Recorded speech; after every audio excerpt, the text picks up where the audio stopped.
আসসালামু আলাইকুম। আমি শিহাব। আমি এখন কথা বলবো বাংলাদেশ এবং নিউজিল্যান্ডের ম্যাচ নিয়ে। যে ম্যাচ আগামী 24 তারিখ রাওয়ালপিন্ডিতে অনুষ্ঠিত হবে।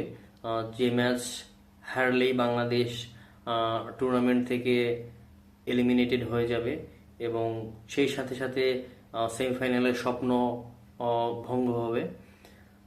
ভারতের বিপক্ষে বাংলাদেশ খেলেছিল, তারা মাহমুদুল্লাহ রিয়াদকে খেলায় নাই। নয়তোবা অনেক সূত্র থেকে বা গণমাধ্যম থেকে আমরা জানতে পেরেছি মাহমুদুল্লাহ রিয়াদ ইনজুর, এবং নাহিদ রানাকেও তারা খেলায় নাই। নাহিদ রানার বদলে তারা তানজিম হাসান সাকিবকে খেলিয়েছে। এখন দেখা যাক নিউজিল্যান্ডের বিপক্ষে বাংলাদেশের রাওয়ালপিন্ডিতে বাংলাদেশি একাদশ কেমন হয়, একাদশে কয়টা পরিবর্তন হয়। এই নিয়ে যদি আমরা কথা বলতে চাই, তাহলে যদি মাহমুদুল রিয়াদ নিউজিল্যান্ড ম্যাচে ফিট থাকে, তাহলে একাদশ থেকে কোন ব্যাটসম্যানকে ড্রপ করানো হবে। সেক্ষেত্রে ভারত ম্যাচের আগে সংবাদ সম্মেলন, বিভিন্ন তথ্য সোর্স থেকে জানা যাচ্ছিল যে বাংলাদেশ যে কোনো একজনকে পিক করতে পারবে, সেটা হচ্ছে জাকির আলী অনিক, আর একজন হচ্ছে তৌহিদ হৃদয়। তো আনফর্চুনেটলি মাহমুদুল্লাহ রিয়াদ ইনজুর্ড থাকার কারণে ভারত ম্যাচে সে সুযোগ পায় নাই, যার কারণে বাংলাদেশ টপ অর্ডার মুখ থুবড়ে পড়েছে এবং সেই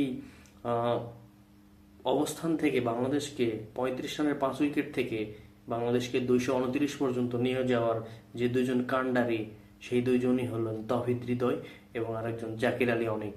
তো আমরা খুব সম্ভবত বলতেই পারি তারা নিউজিল্যান্ড ম্যাচেও তারা একাদশে থাকবে। এবং তারা যদি নিউজিল্যান্ড ম্যাচে একাদশে থাকে, তাহলে কোন ব্যাটসম্যানকে ড্রপ করানো হবে সেক্ষেত্রে যদি আমরা বলতে চাই, তাহলে খুব সম্ভাবনা মুশফিকুর রহিম একাদশ থেকে বাদ পড়তে পারেন। কারণ সৌম্য সরকার ইনজুরি থেকে ফিরেছে এবং একটা ম্যাচ তার শুরুতেই অগোছালো ব্যাটিংয়ের কারণে সে আউট হয়ে গেছে, যার কারণে টিম ম্যানেজমেন্ট, কোচ হয়তো সৌম্য সরকারকে নিউজিল্যান্ড ম্যাচেও আরেকটা সুযোগ দিবে। কারণ নিউজিল্যান্ডের সাথে সৌম্য সরকারের ট্র্যাক রেকর্ড অনেক ভালো, এই কারণে নিউজিল্যান্ড ম্যাচে হয়তো সৌম্য সরকার টিকে যেতে পারে। তাহলে নিউজিল্যান্ড ম্যাচে খুব সম্ভবত মুশফিকুর রহিমকে ড্রপ করানো হতে পারে এবং মোস্তাফিজুর রহমানের জায়গাতে নাহিদ রানাকে খেলানো হতে পারে। আর রিশাদের বিষয়টা বলতে গেলে রিশাদকে ড্রপ করানো হবে না, কারণ রিশাদ ইন্ডিয়ার বিপক্ষে দারুণ বল করেছে, দুর্দান্ত বোলিং করেছে এবং শেষের দিকে তার ব্যাটিং রোল, যে ফিনিশিং রোলটা সে ভালোভাবে পালন করেছে, যার কারণে মনে হইতেছে না আগামী ম্যাচেও নাসুম আহমেদের সাইড বেঞ্চেই বসে থাকতে হবে এবং রিশাদ একাদশে খেলবেন।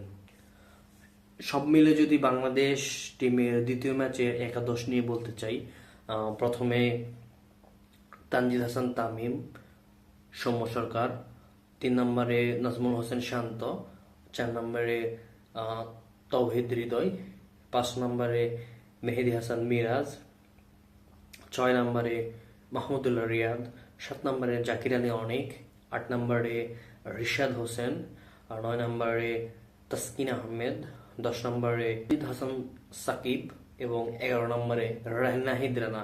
এই 11 জনকে নিয়েই বাংলাদেশ দ্বিতীয় ম্যাচের জন্য রাওয়ালপিন্ডিতে মুখোমুখি হবে টিম নিউজিল্যান্ডের সাথে। দেখা যাক বাংলাদেশ তাদের ফর্ম টেনে নিয়ে যেতে পারে কিনা। আশা করব বাংলাদেশ ভালো একটা ম্যাচ আমাদের উপহার দিবে। Thank you.